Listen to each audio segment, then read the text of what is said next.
Olá, eu sou a Luísa Ribeiro e começa agora mais um Joga na Roda. No programa de hoje vamos falar sobre a especialidade do jornalismo que revela fraudes, desvios de verbas, má gestão de recursos públicos, crimes e tantos outros casos de corrupção que a gente vê por aí. Já sabem do que eu tô falando? É o jornalismo investigativo, uma das áreas da nossa profissão especializada em desvendar esses mistérios. E olha, para entrar no mundo da investigação é preciso um instinto aguçado para farejar pistas em meio a um emaranhado de informações, além, é claro, de muita paciência e uma boa dose de coragem. E quem está ao meu lado para me ajudar neste Joga na Roda é o Eric Marques. Tudo bem, Eric? Conta pra gente quem são os entrevistados de hoje. Tudo ótimo, Luísa. E hoje a gente trouxe para o programa dois nomes bem importantes do jornalismo investigativo. E como muita gente sabe, algumas matérias produzidas por aqui ganharam visibilidade nacional com o trabalho de jornalistas como Nélio Brandão, nosso entrevistado de hoje. Desde o início da sua carreira, Nélio esteve na investigação e durante o tempo que passou pela TV Morena, o trabalho no jornalismo investigativo intensificou. Ele ficou à frente de reportagens muito importantes que mudaram, por exemplo, os rumos da saúde em Mato Grosso do Sul, como a Operação Sangue Frio. E Eric, me diz uma coisa, tem mulher representando bem o jornalismo investigativo, né? Tem também. Hoje em nossos estúdios tem Graziela Rezende, ela que é jornalista formada aqui na UCDB e trabalha atualmente no GUMS, portal da TV Morena. Mas antes passou pelo Mídia Max, Campo Grande News, O Estado e Folha do Povo. Enfim, hoje no estúdio só tem fera. Então, é hora de jogar na roda o jornalismo investigativo.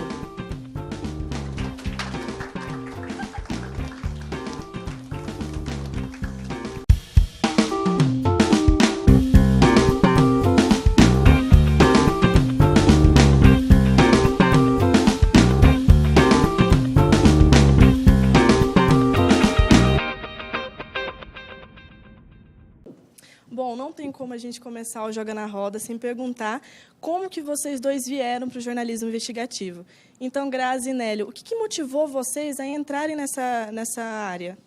Bom, não tem como eu começar falando do... imagina se eu tenho experiência para contar, imagina o Nélio, né? O jornalismo investigativo, na verdade, ele aconteceu na minha vida, né? Eu entrei no jornalismo fazendo matérias de economia em cidades. Eu fazia matérias de que essa semana está mais vantajoso comer carne do que frango, fazia pesquisa em supermercados e, de repente, uma repórter de polícia faltou, né? E era justamente naquele caso super importante, que era o caso Marielle, né? Que é um caso que chocou todo mundo, tudo. Era uma repórter bem, assim, acostumada a manchetar notícias policiais daquele caso. Naquele dia ela faltou e aí foi uma outra fazer plantão na delegacia porque o suspeito iria aparecer. Nesse dia, a menina ficou a manhã inteira, ele não apareceu, e ela falou, gente, eu preciso almoçar. Então, foi por conta de um almoço. O pessoal falou, pede para a Grazi lá resgatar essa repórter e vamos ver o que vai dar. A menina foi almoçar, me entregou um gravador na mão, eu super nervosa com aquela responsabilidade, né, de ter que fazer aquilo lá, fui. E o pessoal no fundo da delegacia, de repente eu chego depois, eu escuto numa janela o delegado já entrevistando o suspeito. Todo mundo lá no fundo, prestando atenção lá, conversando, batendo papo, achando que o suspeito ia chegar pelo fundo, sendo que ele já estava sendo interrogado pelo delegado. Eu tive um expertise ali, né? Liguei um gravador, coloquei ali na janela e fui para conversar lá com todo mundo no fundo. Enquanto todo mundo estava achando que ele não estava ali, na verdade eu estava pegando toda a entrevista. Estava pegando a sequência. O delegado falou, você está sendo acusado de ocultar o corpo e fazer tal isso, responda. E isso demorou, eu pegando toda a gravação, de repente eu voltei lá para pegar meu gravador, tocou o interfone lá. Oi, menina, o que você está fazendo aí na janela? Né? Você quer ser presa? Uma brincadeira, assim. E aí eu falei, desculpa, peguei meu gravador e saí. No outro dia, né, eu trabalhava no jornal impresso, né, então a gente tinha aquela disputa de manchete. No outro dia, eu tenho esse jornal, inclusive, guardado como uma lembrança muito bacana, inteirinho, entre pergunta, resposta. Ninguém tinha isso, né?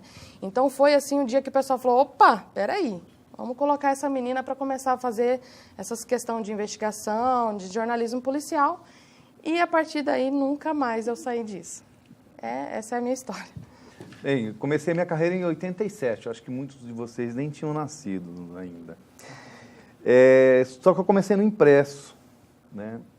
Então, fazer jornalismo investigativo no Brasil, a gente, ainda mais em Mato Grosso do Sul, numa terra distante dos grandes centros, entre aspas, era muito difícil. Por quê?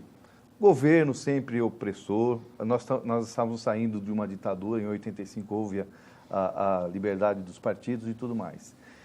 E existiram vários casos emblemáticos. Eu gostaria de citar aqui, como vocês são estudantes, o caso de um repórter que foi estagiário na minha redação, eu era chefe dele, e hoje é um dos maiores repórteres investigativos do país, que é o Rubens Valente.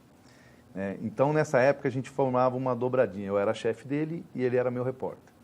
Então, ele sempre vinha com coisas interessantes. Nélio, a polícia fez isso, ó, tem isso, você mancheta. Eu falei, não vou dar de manchete, você está louco, você está querendo perder o emprego. E aquele fuá todo. Bom, e o tempo foi passando.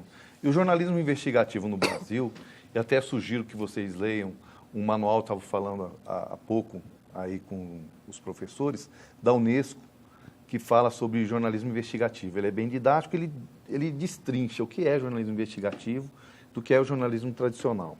Existem diferenças, até mesmo no tratamento com fontes, até mesmo na questão da abordagem da notícia. As fontes nem sempre são confiáveis, né? Mas não importa se a fonte é limpa ou não, o que importa é a notícia, se ela é boa ou é ruim. E foi passando o tempo, de impresso em impresso, fui trabalhando com isso. A gente tentou, eu, na época do jornal Diário da Serra, talvez vocês não tenham conhecido, a gente tentou denunciar uma médica que fazia aborto na cidade. Por várias vezes não conseguimos provas, não existia microcâmera, era um assunto complicado, ela detinha um monte de poder na mão por conta dos seus clientes e etc. Isso só veio acontecer depois, com o advento da microcâmera, já há um tempo atrás, ela acabou até morrendo, dizem que se matou, pelo menos é isso que está no laudo. Mas o jornalismo investigativo no Brasil, ele se aprofundou, na minha avaliação, nos últimos 10 anos. O que tem de caca para ser levantado, para onde você olha tem problema. No porteiro do prédio, no carteiro que te entrega a correspondência, no supermercado, no caminhão que está na contramão, passou por cima, tudo tem alguma coisa errada. O Brasil é rico nisso. Não é privilégio do Brasil. Mas para onde você olhar, tem alguém sacaneando com alguém, ganhando dinheiro de forma errada, falsificando documentos e por aí vai. E falar em Mato Grosso do Sul, a gente ainda tem uma outra vantagem, que é fronteira do Brasil com o Paraguai, que eu conheço bem, já trabalhei muito lá, e fronteira do Brasil com a Bolívia.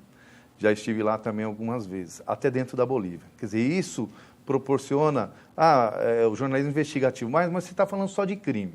Não. Quando eu falo que de 10 anos para cá o jornalismo investigativo tomou força, por quê? Porque os grandes veículos de comunicação conseguiram notar que era necessário ter um núcleo ou um departamento voltado para isso. Porque, diferentemente de jornalistas comuns, como a Grazi estava falando agora há pouco, que começam fazendo economia, depois passa para o esporte, depois passa para cidades, depois pode fazer tudo isso. O jornalismo investigativo você tem que especializar, você tem que se formar, você tem que estudar, você tem que saber como é que você faz reportagem através da internet, você tem que saber cultivar fontes, você tem que saber onde vai buscar as coisas. Como vocês falaram aí no começo, sobre a questão da Operação Sangue Frio, né? A Operação Sangue Frio, ela começou de uma denúncia de um médico que me entregou um relatório de 600 páginas do SUS para falar sobre o dinheiro que estava sendo gasto em Mato Grosso do Sul e tal. Dentro do relatório tinha algumas partes que o Ministério da Saúde falava assim, tem que devolver dinheiro, tem que devolver dinheiro. Por quê? Tinha quimioterapia em morto. Isso começou daí. É um caso complicado, grande, a envergadura dele não para apenas na Operação Sangue Frio, porque ela vem de outras operações, começou como a Átomo, depois passou para Sangue Frio, porque quem estava investigando era a Polícia Federal. E a gente não sabia, no caso. Eu tinha o relatório do SUS, mas não sabia que a Polícia Federal estava investigando. Mas isso é um caso longo. Eu vou só citar alguns casos emblemáticos aqui, mais recentes. O caso da doutora Neide Mota, o caso Motel, que foi um dos primeiros casos que eu investiguei dentro da TV Morena, e o caso até hoje não foi resolvido e está cheio de problemas, desde o começo da apuração do crime até o relatório da polícia, a atuação do Ministério Público, e que envolve o poder. O poder estava, né, nesse crime, né? E a gente conseguiu desvendar algumas coisas até antes da polícia. O repórter, na ocasião, que era o Honório Jacometo, ele foi preso pelo delegado Dr. Tebet na delegacia, quando ele tinha um laudo, mas não tinha o papel. O laudo quem tinha era eu, na verdade quem tinha era a fonte, que me passou o laudo por telefone, e eu passei para o repórter foi falar para o delegado, mas eu não tenho o laudo, como é que você tem? Você está preso. Prendeu o repórter. Né? Esse foi um caso emblemático que pela primeira vez na história da televisão brasileira, da TV sul-mato-grossense, a gente decolou um avião em 1 hora para ir para o Paraná, sem roupa, sem escova de dente, sem desodorante, para entrevistar os pais da menina morta. Né? Foi uma determinação da direção de jornalismo. Não dava tempo de fazer. Ou era ir, ou era ir. E a gente foi. Então, foi um caso emblemático, envolve polícia, envolve governo, envolve políticos, envolve jogo do bicho, não posso falar muito sobre isso, envolve um monte de outras coisas, que até hoje não foi resolvido, que é podre. Infelizmente, é podre. Só para terminar essa primeira parte da minha fala, vou dizer para você o seguinte: quando você se torna jornalista econômico, você viaja para vários países para conhecer a economia de outros estados e tudo mais. Jornalismo especializado na área de agropecuária. Você viaja para as fazendas, vai conhecer o gado, não sei de onde. Quando você se torna jornalista investigativo, você só pega porcaria. Você só vai dormir em hotel ruim, você só vai ficar de campana a noite inteira, sem dormir, você só vai comer mal, entendeu? Você só vai ficar irritado. Então, é um negócio realmente que, se você quiser fazer, você tem que ter consciência que você não vai aparecer no vídeo, que sua foto bela do Facebook vai ter que ser retirada. Por quê? Porque a bandidagem não brinca. Né? Eles não estão para brincadeira, principalmente no Paraguai e na Bolívia. Né? Então, quem escolher ser jornalista investigativo, tenha consciência que não vai dormir em bons hotéis, que não vai ter sono regrado, tá? Que vai ser ameaçado, que vai ficar frente a frente com bandido, e por aí vai. Principalmente quem opera microcâmera. Né? Você tem que ter o contato com o cara para poder tirar as informações daquele crime ou daquela situação que você tem que mostrar numa matéria. Né? E, por enquanto, é isso. Nélio Grazi, o Nélio, inclusive, até comentou agora um pouquinho da dificuldade do jornalismo investigativo. Eu gostaria que vocês falassem um pouco mais as dificuldades, os enfrentamentos que tem no jornalismo investigativo, porque nós aqui, que cursa os acadêmicos de jornalismo, sabemos que é preciso ter coragem para investigar alguma matéria. Como vocês lidam com isso? Quer que eu fale primeiro? Pode falar. Olha só, a gente tem que entender uma coisa. Você tem que trabalhar o jornalismo investigativo de acordo com o local que você desempenha ele. Um exemplo, se você trabalha no eixo Rio-São Paulo, onde as empresas de comunicação, as maiores, vou dizer Globo, Folha de São Paulo, Record, etc. e tal, eles te dão um suporte para você trabalhar. Ou seja, você nunca trabalha sozinho, que isso é uma regra básica para quem trabalha em televisão, no jornalismo investigativo, é não trabalhar sozinho. Né? Você tem um suporte de estrutura como carro, né? Eles te dão um equipamento para você fazer o jornalismo investigativo, eles te dão dinheiro.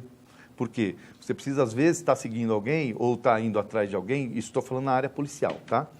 Você, às vezes, precisa estar fazendo isso há dias, há meses, até você chegar em algum ponto. Então, a estrutura, nesses casos, ela não sei se chega a ser a ideal, mas é diferente, por exemplo, de Londres, né? da BBC.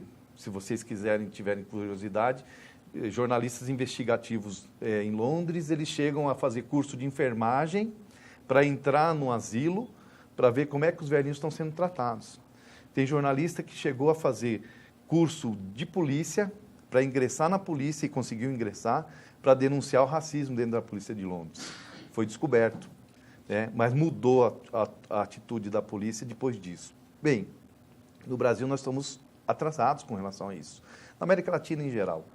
E agora vamos trazer para o nosso mundo aqui em Campo Grande, Mato Grosso do Sul. você trabalha com precariedade, né? Você, às vezes, tem que colocar dinheiro no seu bolso. Eu não estou falando isso, mentira, não, é verdade. Fiz isso várias vezes. Fiz uma matéria com o meu próprio carro, já aconteceu isso. A TV, não, onde eu trabalhava, não tinha microcâmeras, todas são minhas, todas comprei com o meu dinheiro. Então, é um negócio assim, é difícil, mas é gratificante. Por exemplo, de todo esse trabalho aí, a gente acaba vendo que conseguimos, através do nosso trabalho, mudar a vida das pessoas para melhor, né? Ou seja, numa investigação eleitoral, denunciando os corruptos, ou seja, numa investigação policial, denunciando os bandidos, ou seja, numa investigação em que uma pessoa só foi beneficiada por ter sido injustiçada ou perseguida, também é a mesma coisa. Então, as dificuldades são grandes, principalmente por quê? Porque as empresas de comunicação, em geral, eu estou falando mais uma verdade, vamos esquentar a conversa.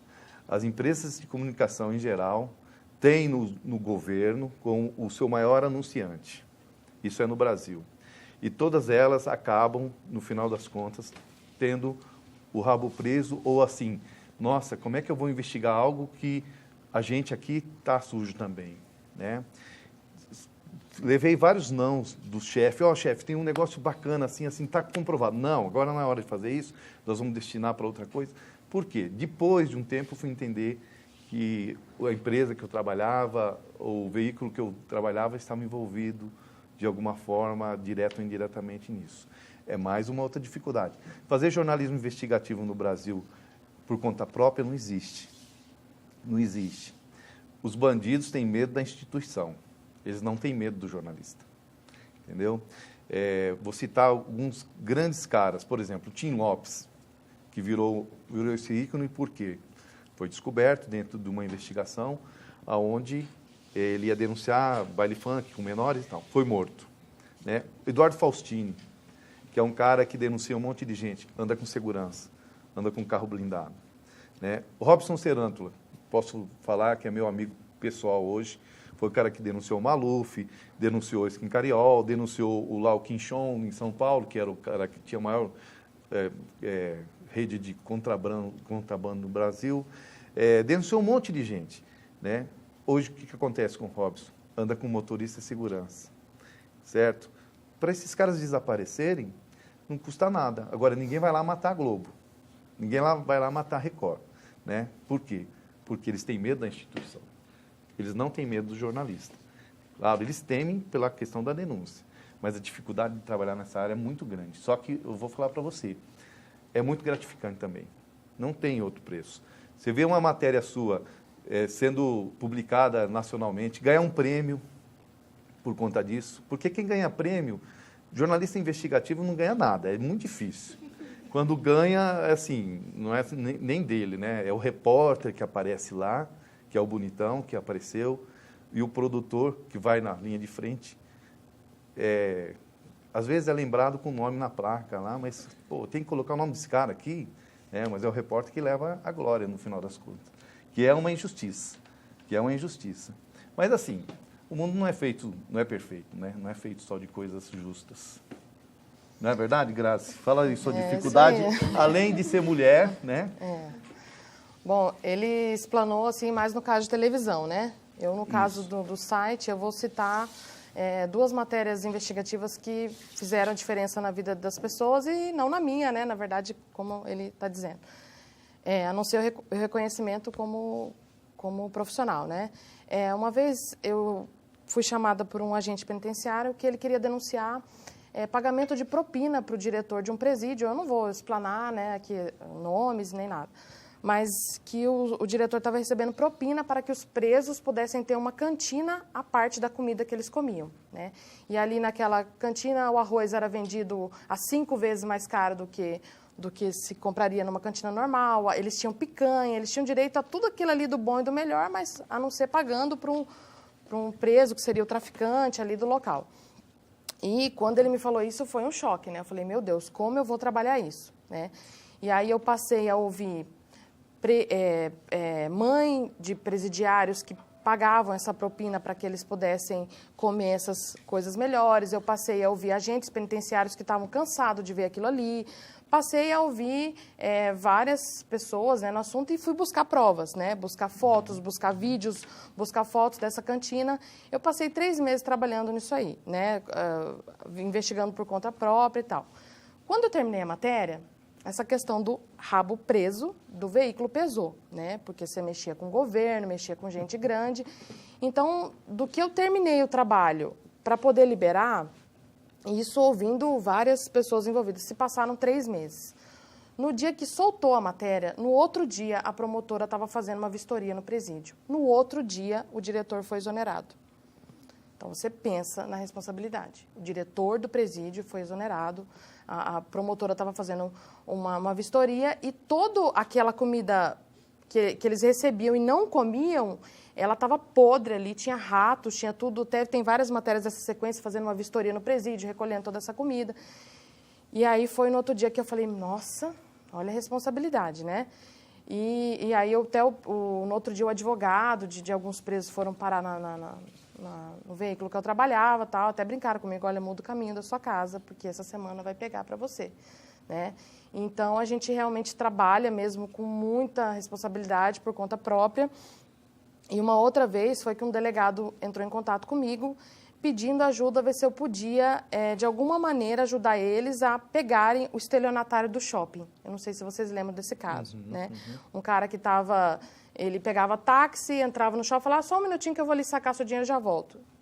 Deu golpe em não sei quantos mil taxistas em Campo Grande, né? E ele se dizia filho do governador de Mato Grosso do Sul, ele pegava uma foto, isso eu nunca me esqueço, da mansão do Michael Jackson, andava com essa foto para cima e para baixo, e mostrava para as mulheres, para as pessoas, dizendo que era a casa dele, né? E muitas caíram no golpe, vislumbrou muitas mulheres, e a informação que a gente tinha é que ele estava, nos últimos dias, aplicando esse golpe frente à prefeitura. Né? Então, eu pedi autorização, né, da minha chefia, falando, olha, eu posso tentar achar esse estelionatário, me fazer de vítima ali, né, ver se eu consigo localizar ele. Então, a gente publicou uma matéria, publicou em sequência uma foto dele no shopping aplicando o golpe, né, do rosto dele que as câmeras tinham pego, e aí no outro dia eu voltei na prefeitura, falei, vou tentar. E é um serviço assim que a gente não sabe o que vai acontecer. Eu passei o dia ali e tal, nada dele aparecer. Quando eu saí, estava a caminho da minha casa, o guarda municipal com a prefeitura, guarda municipal na prefeitura com a nossa matéria impressa, né, a matéria que eu tinha escrito com a foto dele, andando, circulando, procurando ele por ali. Quando eu fui embora, ele apareceu. E aí o delegado prendeu, me ligou, falou, volta, né, aquela coisa que ele explicou, né, não tem hora, não tem o que você está fazendo. Larguei tudo, voltei, fui encontrar o estelionatário do shopping na delegacia. Então, assim, a gente se envolveu na história, a gente acompanha o caso, né? E aí tudo isso faz parte do jornalismo investigativo. É isso mesmo que ele falou, tem que ter muita disposição para trabalhar com isso. Você, Grazi, já falou que circulou pela redação por outras editorias, né? O Nélio falou que sempre fez o jornalismo investigativo. Qual que é a diferença que a gente pode colocar específico na apuração e na edição de uma matéria de jornalismo investigativo que vocês sentiram assim no primeiro contato e que até hoje vocês notam? Qual que é essa diferença? Para nós, a gente está começando, né, para saber uma diferença entre a edição e a apuração de uma matéria de jornalismo investigativo. Existem diferenças, são assim, todas as matérias que tratam de assuntos delicados, o ideal seria que o departamento jurídico da empresa, antes de ir para o ar, assistisse. Não só pelo lado formal e legal, né, até por conta de processo, porque, por exemplo, faço uma denúncia contra a pessoa. Qual que é a linha base disso aí? Eu tenho que ouvir essa pessoa, certo? Eu tenho, mesmo que venha do Ministério Público, da polícia e tudo mais. Um erro que eu acho frequente da nossa imprensa e que isso não acaba e não vai acabar é você colocar o preso na parede e você mostrar a imagem do cara. Isso só acontece com quem não tem dinheiro, com quem é quebrado, com quem é ladrão de galinha. Porque o estuprador rico, o ladrão rico, ele não fica na parede lá, né? Então, quando você começa a apurar uma notícia e você tem dúvida sobre isso, Na dúvida, não coloque no ar ou não publique, porque você pode estar condenando alguém antes mesmo da justiça e esse dano é irreparável. Eu costumo dizer, não só eu, né, outras pessoas que fazem esse trabalho falam a mesma coisa. Às vezes, um corrupto, comprovadamente réu num processo e condenado, ele fica livre da cadeia, mas se ele sai na imprensa, essa aí é a maior condenação dele. Por quê? Porque ele é mostrado para a sociedade, a família dele vê que ele foi exposto a isso, né? Então, é algo assim, horrível, né? Você ser colocado para a sociedade como bandido, porque o ideal é eles ficarem escondidos. Então, quando você apura alguma coisa, você tem que ter certeza do que está fazendo, né? Para o jornal, por exemplo, você tem que ter documentos, você tem que ter gravações, né? Para a televisão, você tem que ter imagem, você tem que ter documentos também, você tem que ter gravações. E você... ninguém trabalha sozinho em televisão, nem em jornal. Há a aprovação de um editor, há a aprovação de um chefe, né? Há um consenso entre a equipe, o repórter, produtor, cinegrafista, sobre aquele momento. Depois de tudo isso, depois de vencida todas essas etapas, você tem que ter o departamento jurídico, que aqui não acontece isso, é muito difícil, né? Mas, bem, para você ter uma ideia, eu fiz produção de mais de 30 matérias para a rede nacional, todos os veículos, menos para o esporte, é claro. E a gente não recebeu nenhum processo. Na Operação Sangue Frio foram 63 matérias locais e nós não recebemos nenhum processo. Nós colocamos procurador, juiz, promotor, políticos, médicos em matérias e ninguém processou a gente. Por quê? Porque o material estava apurado e estava bem feito. E a premissa básica, ouvir todas as partes, ouvir todo mundo. Não pode confiar em ninguém. O GAECO disse que a mulher é tia de não sei quem. O GAECO disse. Eu que tenho que dizer, não é o GAECO. Eu que tenho que saber se ela é tia mesmo da pessoa. Não posso deixar o GAECO fazer isso. Agora, você vai lá na casa da Dona Maria, tem um buraco na frente da casa dela. Ela fala, a prefeitura não passa aqui 1 ano. Se você colocar isso no ar, não vai fazer processo, não vai... Ela que está dizendo que a prefeitura não passa 1 ano. Você não vai ligar lá para a prefeitura, vocês não passam lá 1 ano? Entendeu? Não é, você não está tratando da moral, da integridade, da lisura, da honestidade, do caráter de ninguém fazendo isso. Agora, quando você pega uma pessoa acusada de estupro, tá? Ela é acusada, presta atenção, ela é acusada. Você coloca a cara dessa pessoa no vídeo. Aí a vítima diz que reconheceu erradamente depois, né? O que você vai fazer com a vida dessa pessoa? Você vai acabar com ela. E ela não é a criminosa. Então, existe um negócio chamado acusado, existe um negócio chamado indiciado, que é bom vocês saberem qual é a diferença, e existe um negócio chamado réu e condenado. Então, a gente tem que saber a diferença disso. Eu vim aqui por um único propósito. Eu acho que tem que ter mais jornalista investigativo. Eu saí da imprensa momentaneamente, da diária, não ficou ninguém, só a Grazi no G1. Tem que ter mais gente para fazer isso. Espero que vocês se empolguem com isso aí. Mas, olha, cuidado. Nem tudo que parece ser verde é verde. Tem que tomar cuidado. Isso aí. E o tratamento com a fonte, né, Nélio? O tratamento Isso. com a fonte, eu acredito que é um dos... Se a gente tiver que contar algum segredinho para vocês, seja esse, né? Se a fonte chegou até um ponto, passou uma denúncia e pediu para você não publicar naquele momento, eu acredito que a gente deve respeitar, né? Tem muitos repórteres ali que aproveitam aquele segundinho de estrela e falam assim, nossa, ele me passou isso, eu vou manchetar aquela informação. Você perdeu sua fonte, nunca mais você tem... A pessoa não confia mais em você, né? Então, o tratamento com a fonte, eu acho que é muito importante na hora de escrever, porque você vai respeitar o que a pessoa está falando, lógico que você tem que apurar, como ele está explicando, né? Vou te interromper. Ela falou da fonte, senão depois eu esqueço. Uhum. O maior patrimônio do jornalista investigativo é a fonte. Isso mesmo. Você não é obrigado a revelar a sua fonte, nem em inquérito policial, nem em investigação policial, nem na frente do juiz, em qualquer coisa. Você não revela a fonte. Só um episódio, Grazi. Na Sangue Frio, a Polícia Federal abriu um inquérito para apurar o vazamento dos áudios. Tá? Eu fui chamado para depor 2 vezes lá. O delegado queria me indiciar, por conta que ele entendia que o vazamento dos áudios tinha sido feito por mim, e não pelo agente público que me passou os áudios. E eu disse para ele que, ele perguntou, quem passou os áudios para o senhor? Eu falei, não conto. Mas não conto, vou te iniciar. Bom, a gente entrou com pedido de habeas corpus e conseguimos, e o processo se findou. Então é isso. O maior patrimônio do jornalista investigativo, que queira ter credibilidade, é a fonte, e você não revela ela nem sonhando, falando, você não pode fazer isso. A lei protege a fonte. Deixa eu só... Desculpa, Grazi. Tranquilo, Deixa eu só perfeito. puxar um É isso ganchinho mesmo. aqui, que a gente fala muito da questão da diferença, né, entre o investigativo e as outras editorias. Na hora da edição, é mais minucioso, é mais cuidadosa a edição de uma matéria investigativa do que uma matéria de outra editoria, economia, cidade, cultura, enfim? Vou falar para você a verdade. Todas as matérias que vão para o ar ou vão ser impressas tem que ter capricho. Você tem que editar como se você estivesse editando a última matéria da sua vida, né? O problema da matéria investigativa é o seguinte, você tem que prestar atenção no que você fala e provar isso.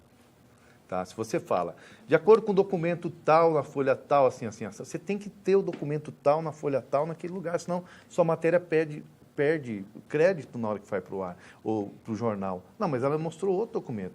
Aí você mostra uma pessoa, mas não é a pessoa, é a outra. Então, tem sim. A matéria investigativa já aconteceu comigo.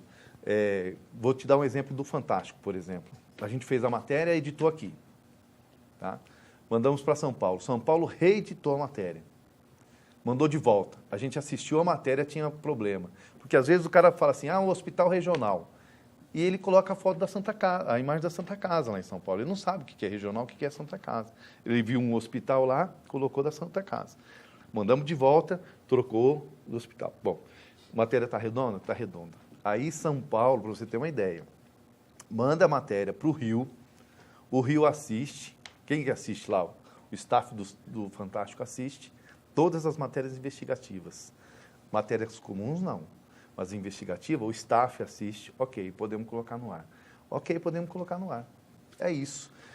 Se você erra, a credibilidade do seu veículo vai para o espaço, a credibilidade da apuração vai para o espaço, do repórter vai para o espaço, do produtor vai para o espaço, enfim, você pode errar em todas as matérias, menos nas investigativas, porque se trata-se de denúncia. O que eu já acompanhei, até por estágio, em algumas situações, em matéria investigativa, quando o repórter passa por alguma situação que a pessoa bate a porta na cara dele, tira o microfone, e isso acontece em outras editorias também. Mas na questão da investigativa, parece que a edição faz questão de colocar no ar que a pessoa teve essa conduta, de fugir, de sair correndo, de bater a porta ou de ir para cima do repórter. Isso já é por conta de ser investigativo? Já está vinculado à questão da editoria? Por que essa questão? Para dar mais vivacidade à matéria, para dar mais emoção à matéria? Por que seria isso? Isso faz parte das provas, né? É uma prova de que a pessoa está ali, não quer falar, você está denunciando o erro dela, ela não quer falar, né? Acredito que isso faz parte das provas. Assim como o que ele está explicando, né? Um texto casa com uma imagem de uma pessoa, né, se negando a falar sobre algo, já quer dizer que ela tem alguma coisa ali, né? Já é uma coisa para a gente continuar a nossa investigação, né? Assim, quando você está com a câmera grande, que a gente chama, né? Ou com o fotógrafo, e você flagra o cara, a gente trata isso de uma forma assim, até meio irônica, mas ela é bacana, eu acho bacana. Vou só te explicar como. Você vai lá, eu fiz uma matéria sobre diploma falso, aqui, que saiu no Fantástico também. Eu fui lá, sentei na frente da mulher lá na escola. Tudo bem? Tudo bem? Como é que tá? Eu queria fazer o curso supletivo. Isso. Ela falou assim, português, matemática, não sei o quê, estudos sociais, 10 matérias. Eu falei, tem que estudar 10 matérias em um mês? Ela falou, em um mês. E não tem professor? Não, o senhor estuda em casa, depois vem e faz a prova. Ou seja, na verdade, você pagava e passava e pegava o diploma.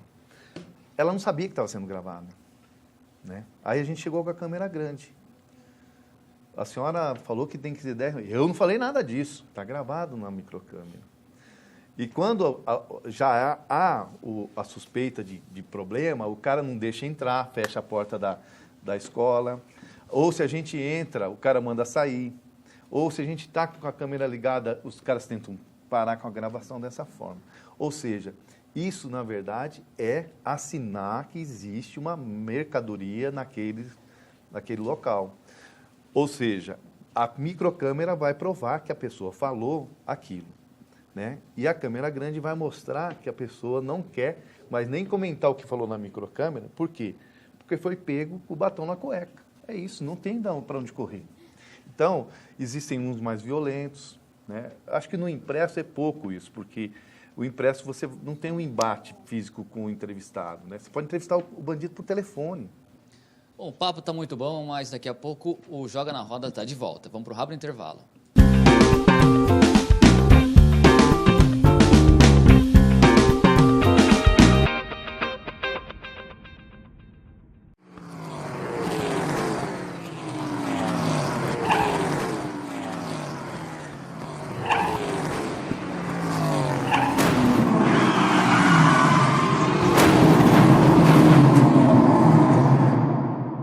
Dessa brincadeira você sai vivo. Mas não brinque com sua vida.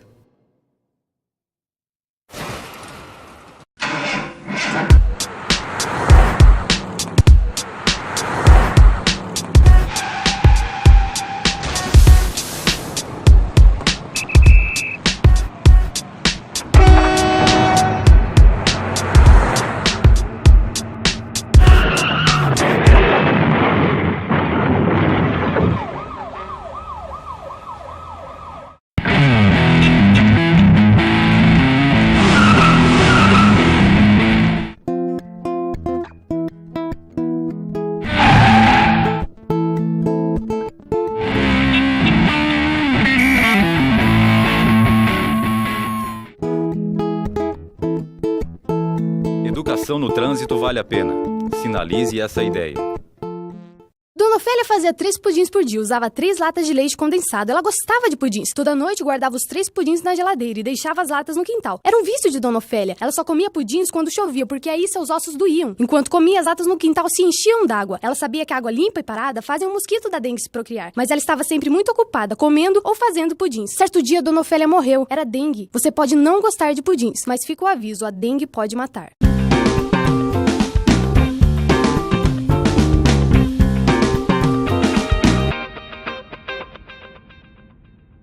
O Joga na Roda está de volta e aqui no estúdio a gente recebe o Nélio Brandão e a Graziela Rezende. Nélio e Grazi, essa pergunta vale para vocês dois. Muito se fala da exposição do jornalista investigativo, dos riscos que vocês correm. No primeiro bloco vocês falaram bastante sobre isso. Mas o que eu quero saber é o seguinte, vocês já sofreram alguma ameaça? E se já sofreram, se vocês podem contar para a gente, como é que foi, como que vocês lidaram com essa situação?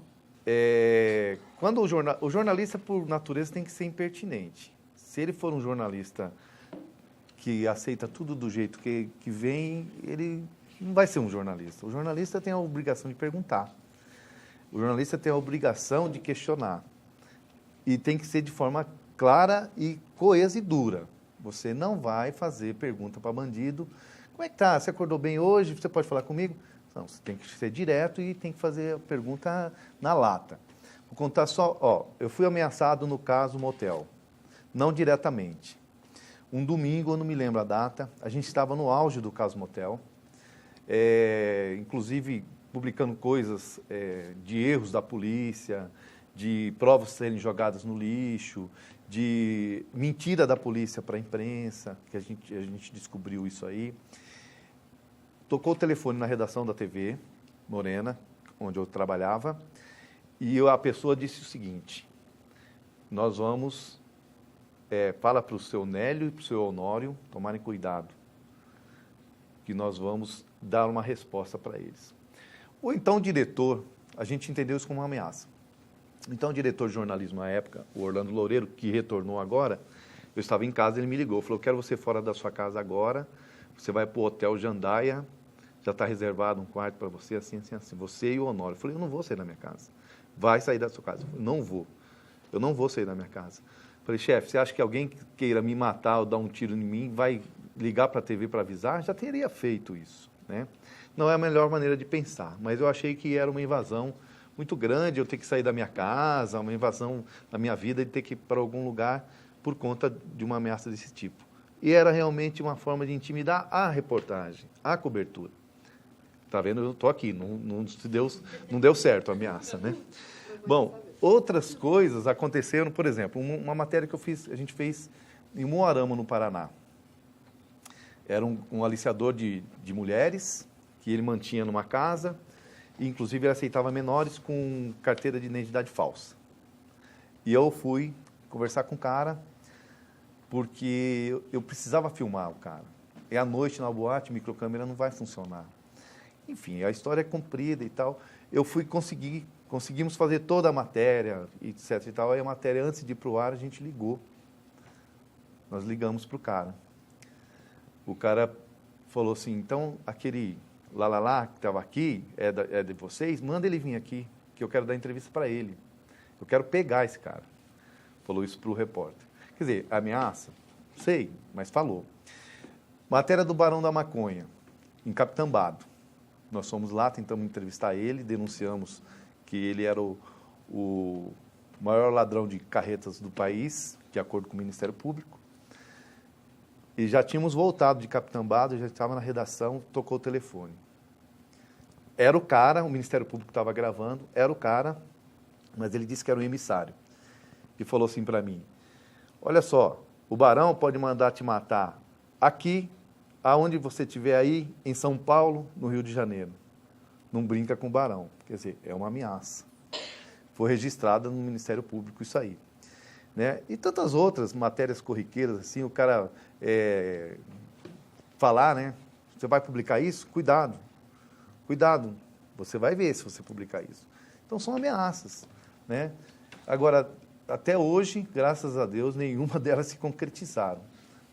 Estou aqui, vocês estão vendo. Não é de entidade. Não. Eu não queria responder isso, mas infelizmente a resposta é sim, né? Já recebi também, já recebi de gente grande, gente muito grande, né? E por ser mulher também, tem todo esse cuidado, porque na verdade eu não estou fazendo nada mais do que o meu trabalho. Eu não quero nada com isso, né? Além de denunciar o que está errado, mas eu já recebi sim ameaça de gente muito grande e que inclusive em evento, assim, a pessoa num tom de brincadeira, mas deixou bem claro o que queria com aquilo, né? Estava tendo uma demonstração de cachorros pitbulls, assim, mordendo, né, a mão dos policiais. Essa autoridade me chamou, falou assim, isso aí que eu vou mandar fazer com o repórter, né, que continuar denunciando. Isso foi um tom de brincadeira, mas eu fiquei muito assustada, né, por ser a pessoa quem era. Já cheguei em local, o delegado me chamar, falou, Grazi, toma cuidado, né, me dando como orientação já. E na hora do desespero, escutei um negócio que para mim era tiro, saí correndo, mas não sei o que era aquilo até hoje, se era chumbinho, se era tiro. A gente foi denunciar a falta de viaturas, né, que recentemente eu fiz uma nova matéria, até trabalhei em parceria da Maria aí, né? E na primeira vez que eu fui fazer esse trabalho, eu fui numa mecânica que era uma autorizada, e lá tinham viaturas de 2007, viaturas assim que o conserto dá 5 mil, ele libera, arruma tal peça, paga R$1.000, daqui uma semana o negócio está estragado de novo, né, nessa questão de fazer economia. E eu fui pelos fundos dessa mecânica fazer as fotos dessas viaturas aí, de todas as forças de segurança. Quando eu vi, subiu um muro lá, quando eu vi era tiro, não sei o que era aquilo. Sei que o motorista já do carro com o motor ligado, as duas portas abertas, só deu a gente se jogando no carro, aquela, vamos embora, e é isso. Vocês comentaram sobre as ameaças e agressões. De fato, não teve mesmo? Vocês não sofreram nenhum tipo de agressão, nem que seja físico ou verbalmente, vocês já tiveram algum tipo? Já. Fisicamente já, empurrão, essas coisas assim, né? A última foi numa matéria no Paraguai e a gente estava fazendo sobre pneu contrabandeado, a matéria não foi ao ar no Fantástico, mas estava pronta. E as pessoas não gostaram da gente estar filmando elas contrabandeando pneus, né? Todo mundo quer ir lá tirar vantagem. E aí tinha um pessoal de Primavera do Leste, estava eu, cinegrafista, o filho da mulher era um cara baixinho, tinha uns 2,10 metros de altura, e veio para cima da gente, empurrou e tudo, foi tudo filmado, né? Mas acabou não se consumando uma briga, assim. E ameaça verbal, a última que eu ouvi, assim, mais famosa, como ela disse, foi do governador André Putinelli, saindo do Bom Dia MS, quando a Dobache caiu, que a gente denunciou que ela estava na sangue frio. Ele pegou no meu colarinho, e olha que eu demorei para ir para a TV, porque eu não queria encontrar com ele. Mas ele pegou no meu colarinho, falou um monte de merda, desculpa, corta isso. Falou um monte de porcaria no meu ouvido, o assessor dele separou, e eu falei para ele simplesmente que uma das coisas que ele disse que o governo dele não terminaria naquele momento. E eu falei para ele, o senhor tem todo o direito de dizer, mas eu não vou deixar de ser jornalista hoje também, né? Mas foi um negócio meio tenso, e aí eu acabei ouvindo um monte de crítica dentro da emissora que eu trabalhava, do próprio advogado, porque a gente estava mexendo com essa história aí.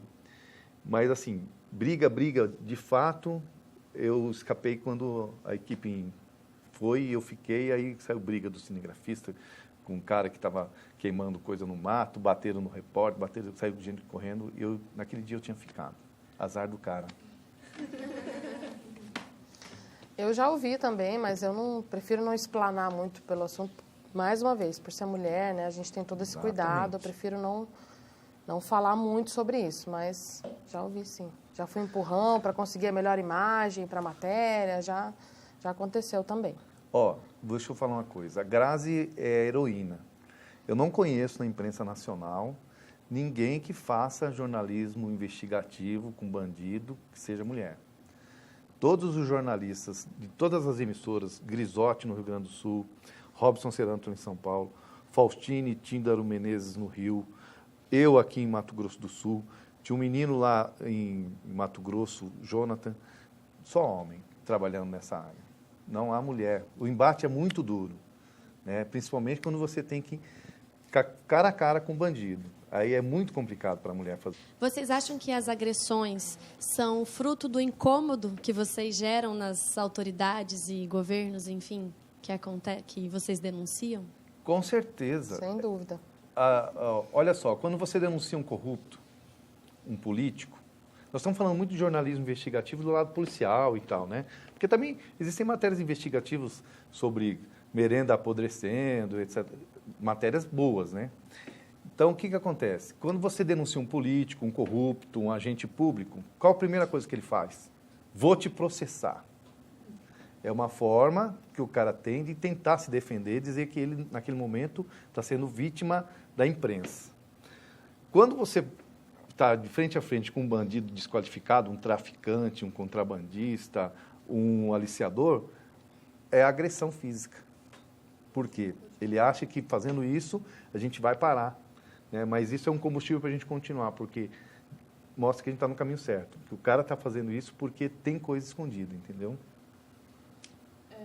Com o tempo de experiência que vocês têm, independente se é desde 1987 ou há 8, 10 anos, o que vocês deixam para a gente que está começando, que está saindo da academia, está indo para o mercado e quer investir nessa área? Qual seria o melhor conselho, o melhor caminho para colar em alguém? Cola em mim. Vou colar no Nélio, na Grazi, para ver se a gente consegue aprimorar melhor essa questão do investigativo. Qual que é o melhor conselho que vocês deixam? Bom, eu vou repetir o que eu havia dito há pouquinho tempo, que é cultivar e respeitar a fonte, né? Eu acho que esse é um dos grandes segredos, né? Não só do jornalismo investigativo, como qualquer outro. Você pode estar fazendo uma matéria de cidades com o morador daquele bairro ali, respeitar o que ele falou, ir atrás ali, ele vai estar sempre ali sendo a sua fonte, vai estar sempre ali te passando informações. E eu já vi, assim, muitos comportamentos que... É até engraçado, né? Um dos veículos que eu trabalhava, eu com o tempo fui anotando os celulares, por exemplo, de delegados e tal. Eu tenho uma agendinha que ela é muito antiga, né? Quem trabalha comigo conhece.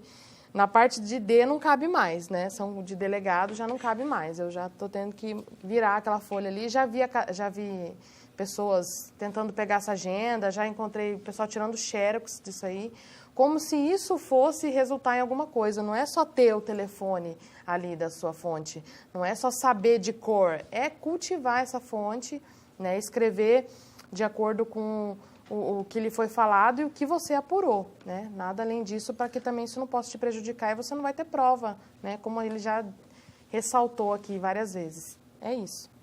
Bom, eu acho assim, a Grazi está certa, acho um aspecto importantíssimo é a questão da fonte. Sem a fonte a gente não faz nada. Eu digo, a fonte não precisa ser limpinha e honesta. O Abadia deu entrevista para o Trali, né, e denunciou uma quadrilha de policiais que recebiam dinheiro. A fonte é suja? A fonte é, mas a informação que ele tinha era boa, era verdadeira. Então, você tem que ter fonte. Todo mundo é investigativo, todo mundo.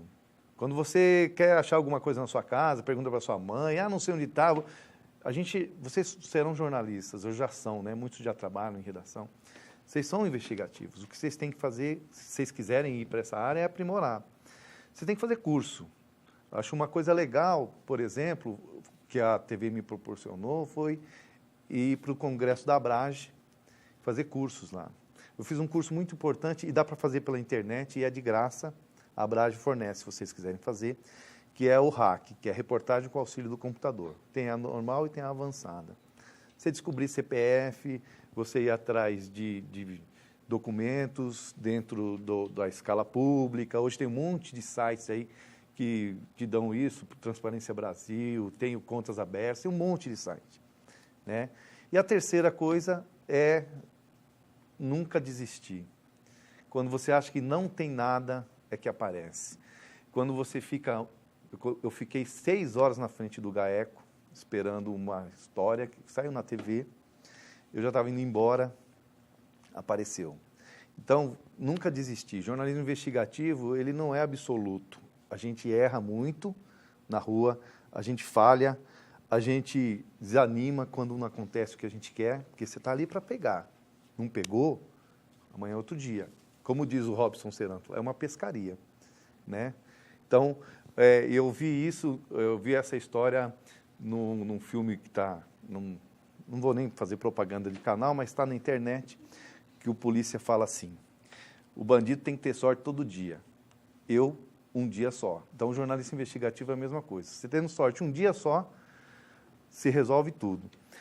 Antes de terminar, eu queria só dar uma dica para vocês. A matéria pode estar onde você menos imagina. Vou te falar 2 exemplos aqui para ser bem rápido. Numa conversa de bar, uma pessoa falou para mim que tinha um coronel dono de um site pornográfico em Campo Grande.